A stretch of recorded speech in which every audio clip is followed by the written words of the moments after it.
Boa tarde, senhoras e senhores.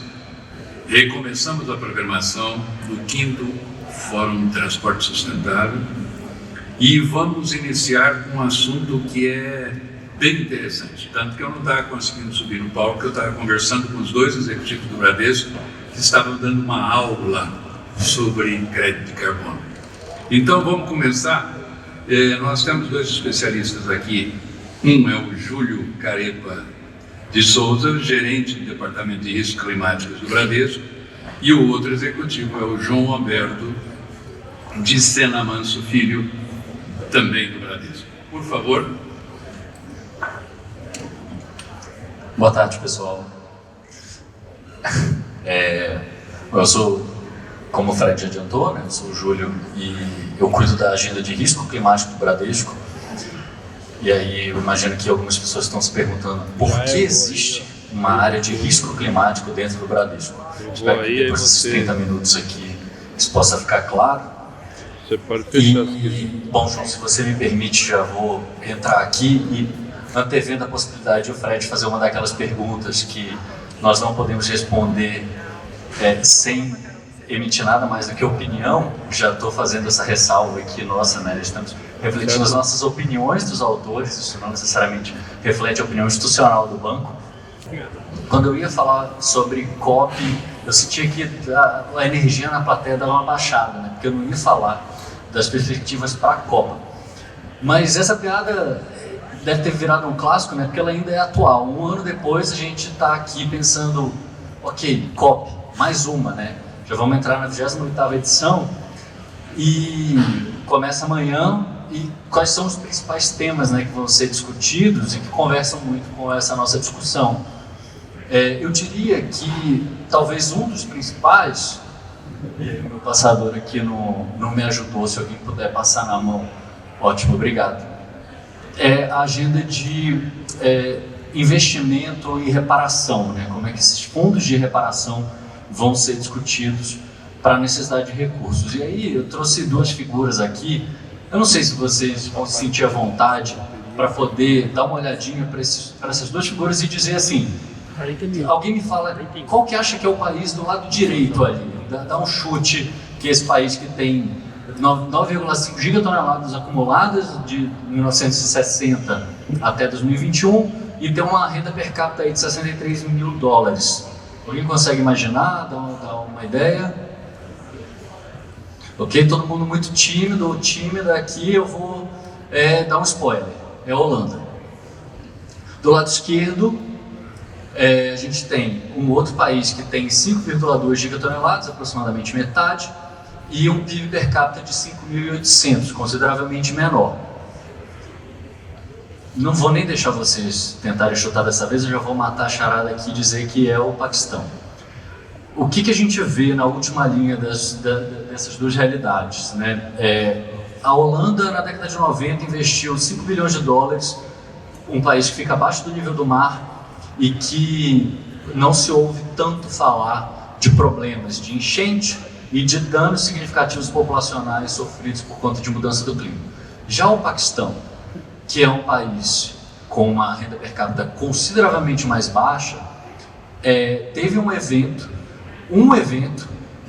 ao longo de meses de chuva, num regime muito atípico, gerou danos de $46 bilhões. Ou seja, a indisponibilidade de recursos para investir em infraestrutura muitas vezes acaba gerando um impacto muito mais alto que precisa ser arcado pela população. E o Brasil nessa história, né? Em que ponto dessa curva que a gente está, do ponto de vista de emissões e do ponto de vista de renda per capita? Do ponto de vista prático, né, em renda a gente está muito mais próximo da realidade do Paquistão, né? Embora seja um país com inúmeras riquezas, com inúmeras possibilidades, inúmeros recursos disponíveis, a gente tem uma população grande, uma extensão territorial gigantesca, continental, e que, em se tratando de renda per capita, a gente ainda tem um nível de renda bastante baixo. E só no ano passado a gente teve aí um patamar de danos de $20 bilhões de eventos registrados. E, gente, aqui, assim, existe subregistro dessas informações, mas eu peguei um número que era emblemático só para poder ilustrar de um determinado valor. Acho que o João vai fazer um comentário aqui sobre isso. Bom dia a todos e todas. 25 anos atrás, quando comecei minha carreira, a gente estudava contabilidade, finanças, marketing e N matérias, né? E não tinha no currículo socioambiental. Não tinha no currículo, isso não existia. Em 2008 eu fui trabalhar num banco holandês, né? A foto do país que investiu é justamente Holanda, o ABN na época. E ali eu comecei a ouvir conceitos de governança sustentável, tinha uma árvorezinha na parede, missão, visão, valores, e percebi que era um banco que na época estava se engajando, tinha engajamento nessa agenda, né? E por questões da vida teve uma aquisição e hoje eu estou no Bradesco há 7 anos. Por que eu estou falando isso? Essa pauta de crise ambiental, ela existe há décadas, né? Ela existe há muito tempo. O ponto é que o mercado financeiro, por exemplo, ele passou a acordar quando ele começou a perceber que o risco disso ia bater no bolso dele, né? Infelizmente o ser humano ele só passa a tomar alguma atitude depois que ele percebe que a água vai bater, não tem jeito, né? Isso não é diferente numa pessoa, numa família, numa organização, num país, né? Acho que aqui a mensagem que a gente quer justamente deixar com essa relação ao Brasil a gente tem N fortalezas do ponto de vista natural, né? Energias renováveis, a gente tem, né, muitos privilégios naturais, mas a gente tem um papel individual na sociedade como pessoas, como famílias e como corporações, e o banco não é diferente disso. E o nosso objetivo aqui, como o Júlio bem colocou, é que a gente saia daqui sabendo qual que é o papel do banco nessa pauta, qual que é o papel do banco nessa agenda. E aí vocês podem perguntar, mas de repente foi um evento isolado, né? Foi algo atípico. Mas não, eu trouxe a perspectiva histórica aqui de como isso tem acontecido e, de novo, temos problema de subregistro desses dados, da dificuldade de quantificação disso, e mesmo assim a gente tem uma tendência de agravamento desse quadro. E um ponto importante que a gente precisa discutir também, não se trata apenas de perdas financeiras. A gente está começando a falar de perdas de vidas, né? Como isso é significativo, como essa agenda climática, ela é uma agenda que afeta a todos e todas, né? Não estamos imunes e isentos dessa possibilidade, e especialmente ela tende a bater mais forte nas populações mais vulneráveis, que têm menos capacidade de se adaptar, de investir, de se preparar para lidar com isso.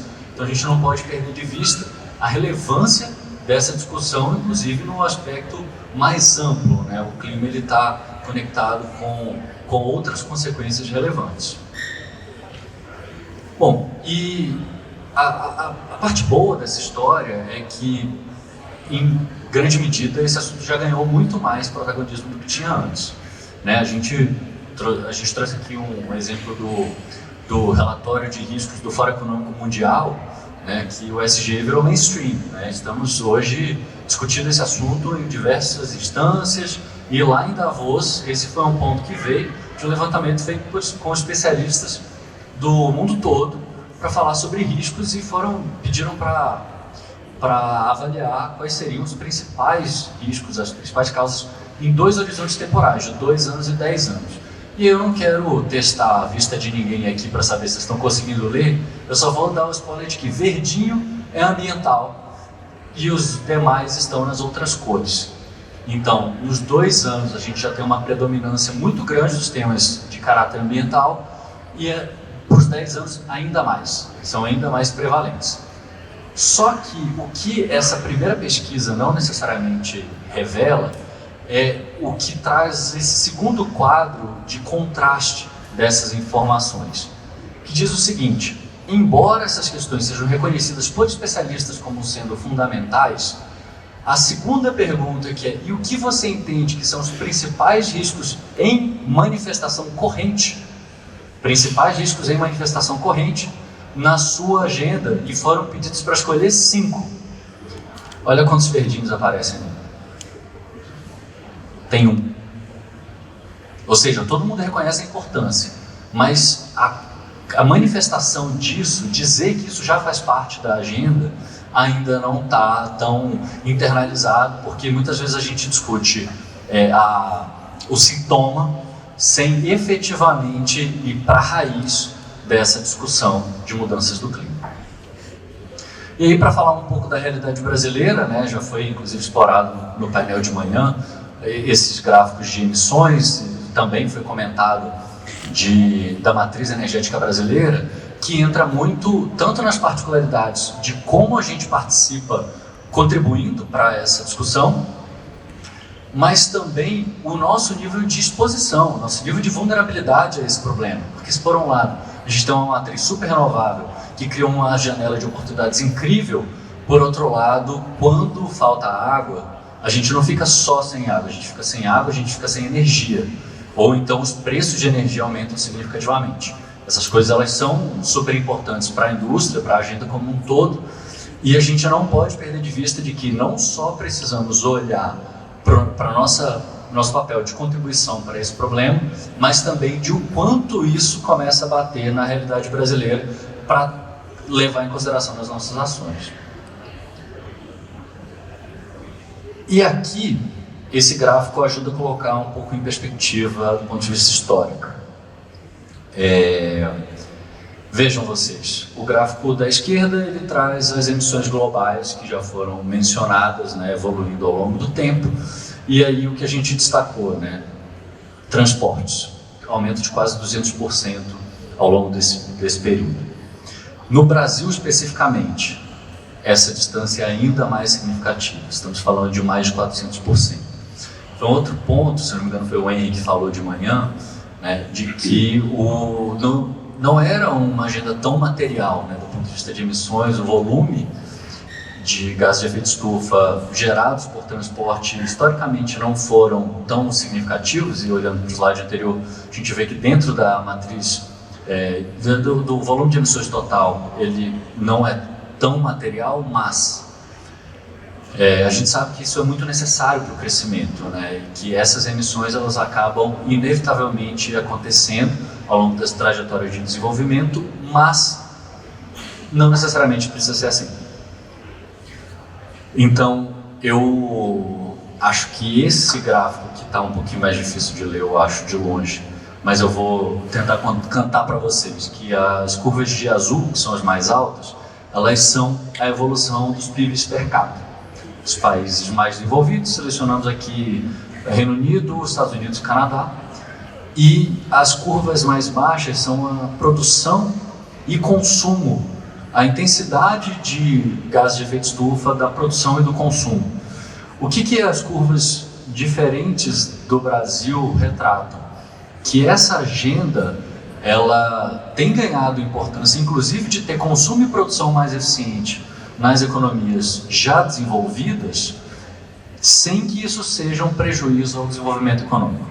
É possível encontrar o desenvolvimento e que ele seja sustentável, mas isso não tem sido a realidade brasileira. A gente tem crescido num nível tanto de produção, consumo e desenvolvimento econômico ainda muito associados, o que vai um pouco na contramão de todas as nossas potencialidades, né? O país super favorecido em condições de aproveitar muito dessa janela.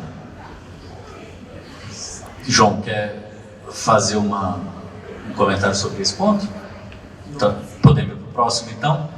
Que isso aqui, eu sei, né, falar de risco, às vezes a gente traz os números que são um pouco chatos, mas inevitavelmente a gente precisa ter essa discussão, né? O ponto que o João estava fazendo, de que quando a conta começa a chegar, até infelizmente acaba facilitando a gente ter essa discussão. É um problema de viés comportamentais, viés de características, de a gente se pautar muito pelo que acontece no passado. Então, a gente teve alguns eventos históricos de escassez hídrica que tiveram consequências relevantes para o setor elétrico. E 160 bilhões seriam os valores corrigidos do problema de escassez de 2001.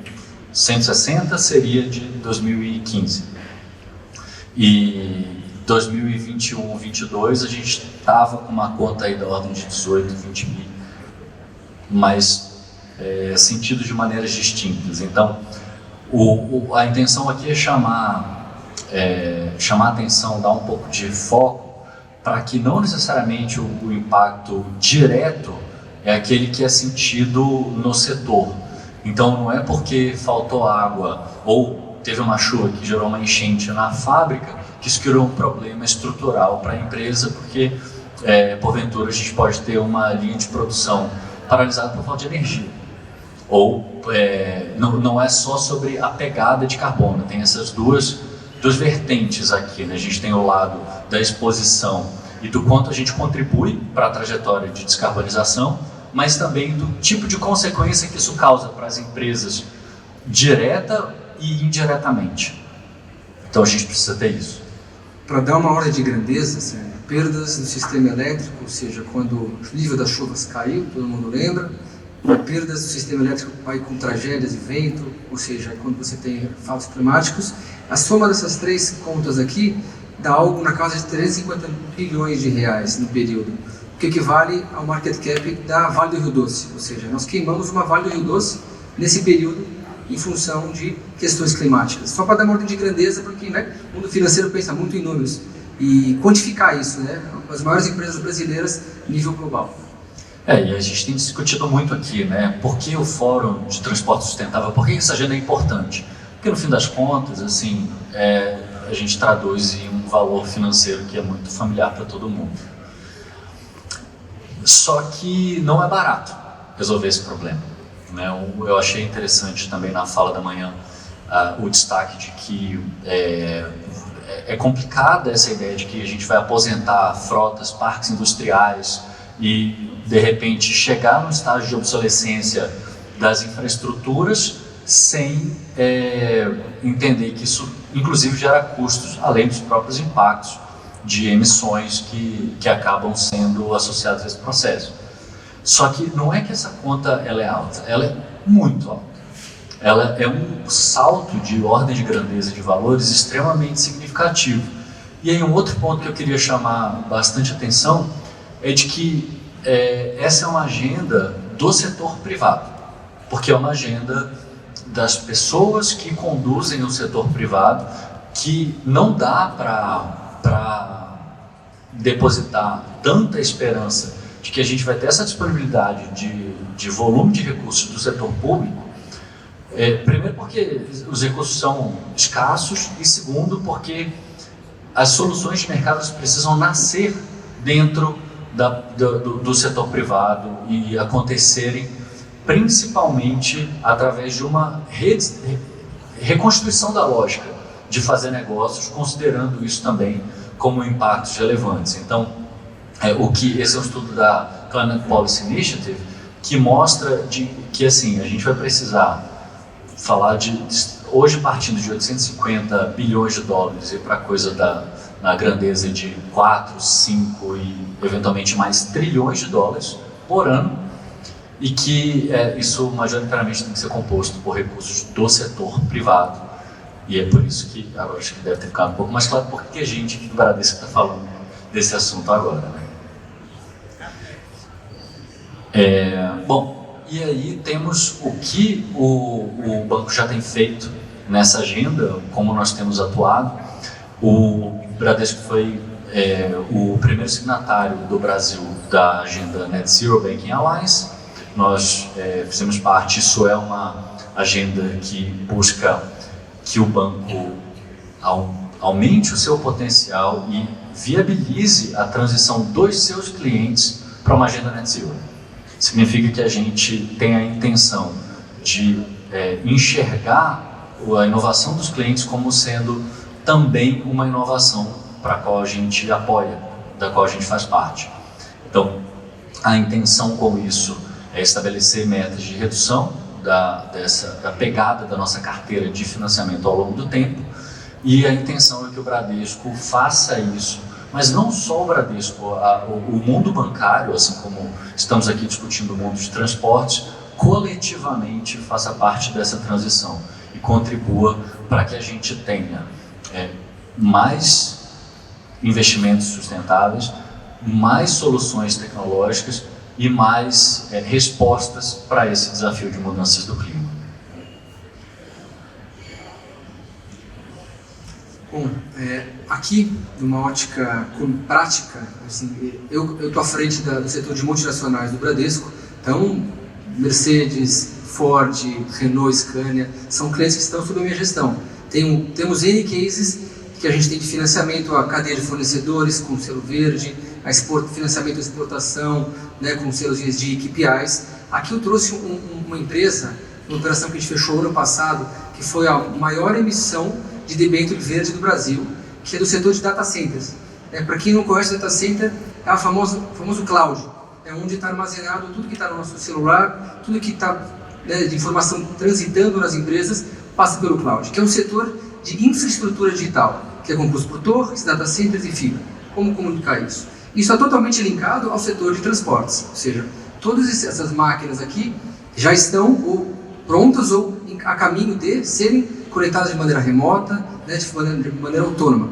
E a gente aqui, entendendo a importância da mobilidade, do transporte dentro da cadeia, a gente já é líder das principais operações, tal qual essa, que foi uma missão de 2 bilhões de reais, para fazer um data center totalmente ESG, ou seja, ele nasce com eficiência na matriz de energia, geração, utiliza energia renovável, ele é net zero, padrões de construção totalmente com certificações verdes, e o Brasil acabou virando para hyperscales, que são o quê? São os grandes players de tecnologia mundial, que é a Amazon, que é a própria Oracle, a Meta, esse mundo de tecnologia vê o Brasil hoje como uma plataforma de crescimento muito grande para poder gerar todo o acúmulo de dados que vai gerar o machine learning e tudo isso. Por quê? Porque a gente tem condições climáticas, porque a gente tem, nós, Brasil, condições de gerar todo um tráfego de infraestrutura sustentável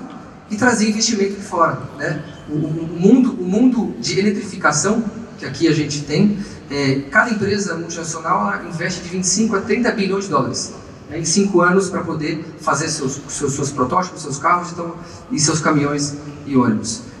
O mundo de infraestrutura digital ele acompanha isso em base de trilhões, porque é dados, e aí a gente tem um caso prático com o Bradesco, junto com um time especializado, né? Então, na escola antiga de banco, era um analista de crédito e um comercial. Hoje em dia você tem um analista de crédito, um analista de risco ambiental e um comercial que tem que estar versado em fundamentos ESG para justamente poder entender na raiz quais são as oportunidades que existem dentro das empresas, das corporações, em todos os sentidos, e como a gente pode, de alguma maneira, financiar, suportar esses investimentos, que não são poucos, como foi demonstrado no slide anterior, para poder engajar essa agenda. Ou seja, nós todos somos partes integrantes e o banco, por ser um agente financeiro, tem um papel decisivo aqui para poder fomentar cases como esse, que é um case global, ou seja, essa operação ganhou certificações internacionais, não só pelo custo que ela saiu um custo inclusive atrativo para o cliente, mas pelo formato que ela foi desenhada e pelo valor que ela trouxe para a sociedade em ter um data center totalmente sustentável. E aí a pergunta que fica para o final, né, qual que é o nosso papel nisso? Eu não sei se todo mundo aqui já conhece essa anedota do sapo, de que quando o sapo pula numa panela em que a água está quente, ele percebe imediatamente e pula fora para se salvar. Mas se ele está gradualmente numa panela que vai aquecendo aos poucos, ele não percebe a diferença e ele acaba morrendo. Então, a reflexão que eu acho que cabe a gente fazer aqui nessa anedota talvez um pouco sombria é de que a gente precisa levar em consideração os impactos e ter em conta que não necessariamente a gente vai conseguir perceber esses efeitos de maneira tão imediata, mas eles estão acontecendo. A gente citou os desastres e as tragédias que aconteceram no Brasil, mas vamos olhar um pouco pelo lado do copo meio cheio, né? O Brasil é um país que está com uma matriz energética super renovável, uma capacidade de desenvolvimento de tecnologias super inovadora, com um programa de combustíveis, de biocombustíveis, né, de diferentes tipos, extremamente evoluído e avançado. Então a gente está sentado aí numa série de oportunidades para serem exploradas, só que elas precisam ser feitas da maneira adequada. O Henri também falou isso de manhã, e eu gosto de usar também uma fala de um economista brasileiro, o Eduardo Campos, desculpa, o Ricardo Campos, Roberto Campos, obrigado. Não é o Roberto Campos Neto, é o Roberto Campos, o original. Exatamente, um economista das antigas que falava que o Brasil não perde a oportunidade de perder uma oportunidade.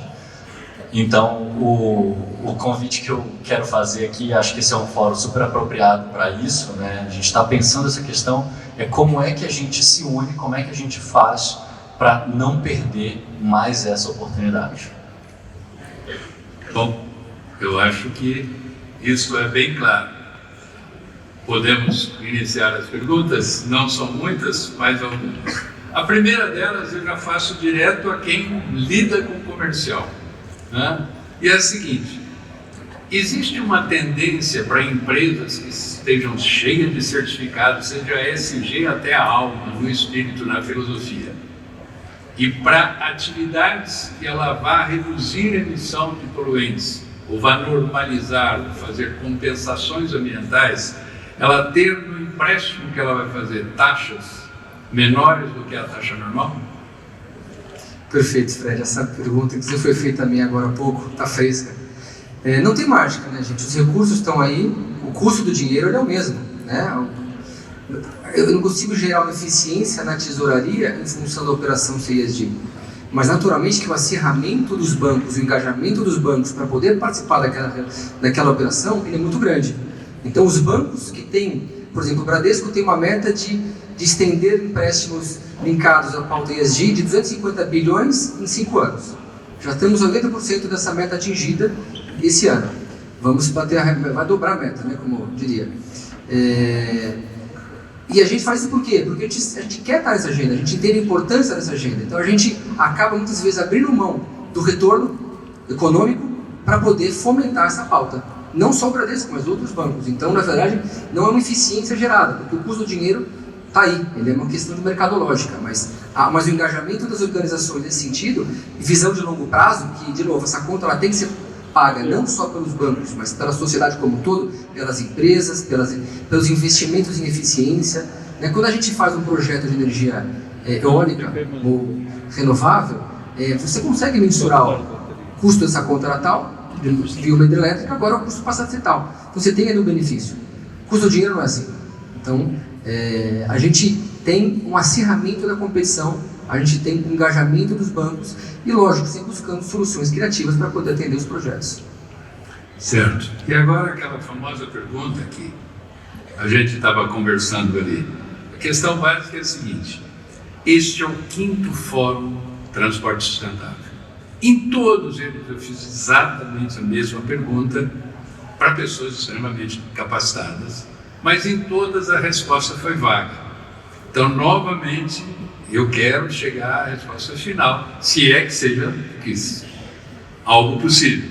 A questão básica é o seguinte: por favor, expliquem para a plateia o que é e como funciona o crédito de carbono. Ou seja, em qual caixa eu vou, a quem eu apresento documentação ou eu não apresento para ninguém? Como é que isso funciona? Vocês estão com tempo aí, só para...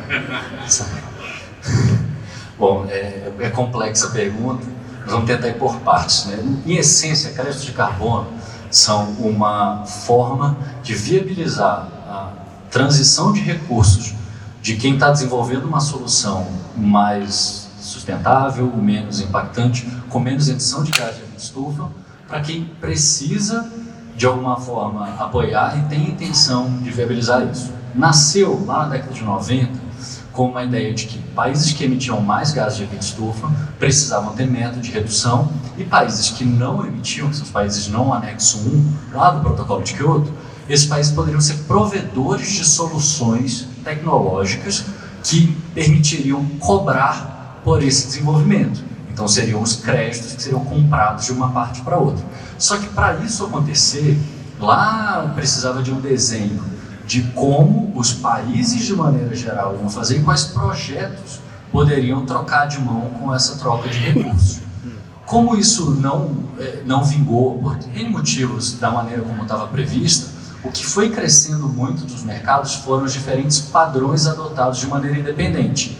Então existem padrões que é o que a gente chama de mercados voluntários, em que você chega lá, você perguntou para quem? VCS é o principal hoje do mundo, mas tem também o Gold Standard, que é bastante relevante para além do MDL, que foi desenvolvido nessa discussão lá após o protocolo de Kyoto, são 3 instituições para as quais desenvolvedores de soluções de menos emissões de gás de efeito estufa ou que retirem gás de efeito estufa da atmosfera, eles podem protocolar seus documentos, apresentar sua documentação, passar por uma validação de todos os de terceira parte, enfim, pelo próprio órgão que está acompanhando os documentos, e aí gerar o crédito de carbono que vai ser medido a cada performance do projeto. Dá o exemplo aqui de plantação de árvore, né? Reflorestamento. Se o projeto plantou árvore, gerou o sequestro de carbono da atmosfera, isso foi comprovado, foi auditado, ele tem direito a um crédito que pode ser comercializado, ele pode trocar de mão numa transação de mercado. Bem simplificadamente é isso. Mas basicamente eu acho que a plateia, como eu, entendi perfeitamente como isso funciona. Porque o grande ponto é que toda vez que a gente fala eu preciso fazer uma grande revolução, uma grande mudança, a gente sempre esbarra no assunto financeiro. É curioso que todo mundo fala de ESG hoje. O ESG não existe de hoje. ESG é uma coisa muito antiga. Só para a gente ser um pouco mais atual, pegar mais ou menos o ano que eu nasci, 1948, você tinha a questão da chuva ácida na Europa, que simplesmente liquidou com todas as florestas, principalmente da Alemanha e França. O que acontece? Indústrias, primeiro a guerra, segundo indústrias com sistemas altamente poluentes, que quando subiam para a atmosfera, geravam de volta a chuva ácida, que derretia as florestas. As árvores não ficavam de pé, iam desfolhando e morriam. Então tentou-se, na União Europeia, na época, com o apoio da ONU, não funcionou uma vírgula. Não tinha dinheiro envolvido. Pouco depois da Guerra da Coreia, 51, foi uma coisa mais ou menos parecida.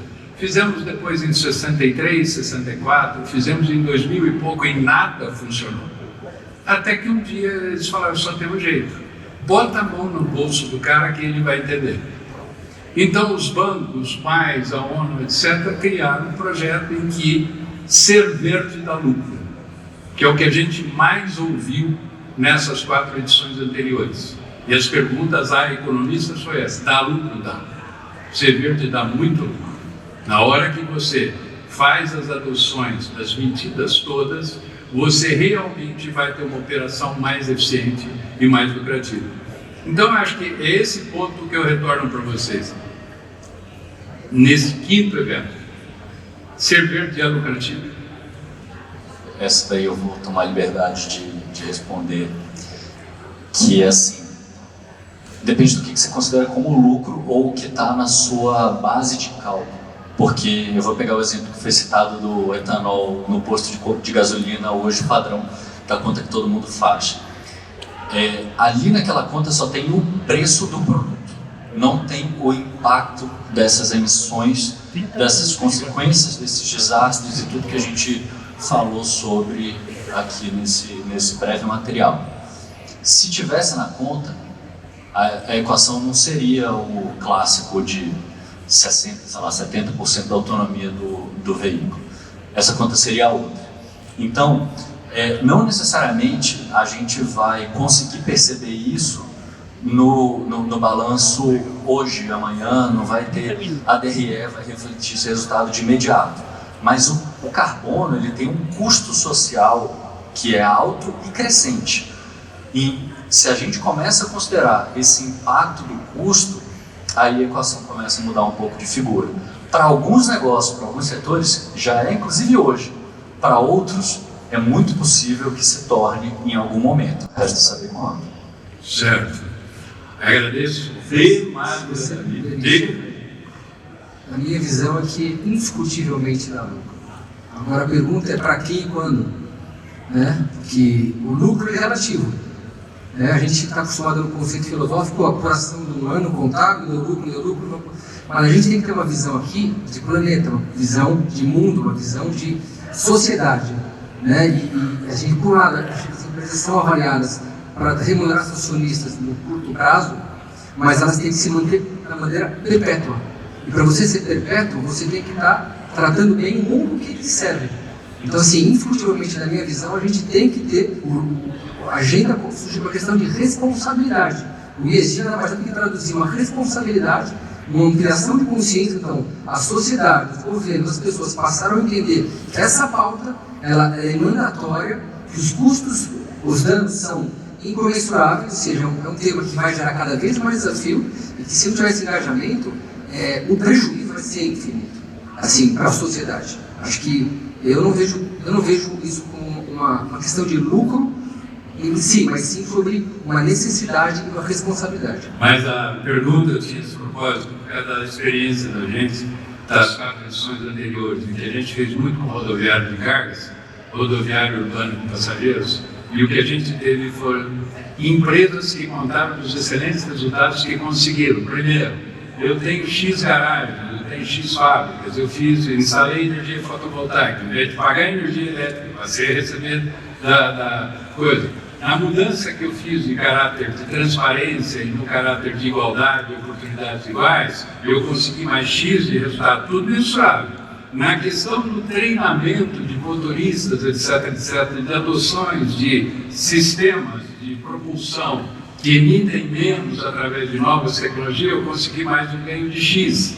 Ou seja, a conclusão que a gente chegou, por isso a pergunta é que eu queria passar para essa plateia, e inclusive para vocês, é que existem empresas no Brasil, e essa foi a grande surpresa da gente, que estão tendo lucro, e daí que surgiu o termo, existe a CVSG, ser verde dá lucro, e eu fiz essas perguntas nos outros, e para minha surpresa, eles falaram sim, dá lucro.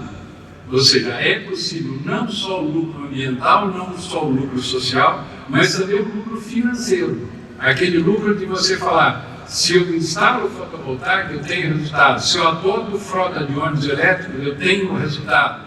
Se eu construo na Colômbia um fantástico sistema de ônibus elétricos, e o país não tinha dinheiro, a cidade não tinha dinheiro. Eles buscaram uma petroleira da Holanda, que financiou toda a frota de ônibus, e como o banco e petroleiro banco entende de dinheiro e de movimentação de capitais, e petroleiro entende de petróleo, eles fizeram o seguinte, eles contrataram uma das melhores operadoras e colocaram para operar, e eles recebem um valor fixo mensal, ou seja, a petroleira está tendo lucro, porque ela está ficando com crédito de carbono, que interessa para ela, porque ela é petroleira, a cidade ganhou, o país ganhou, o operador está ganhando. Ou seja, o movimento ESG é o famoso, toda vez que temos uma crise, é uma grande oportunidade de ganhar dinheiro e de melhorar os processos que a gente está trabalhando.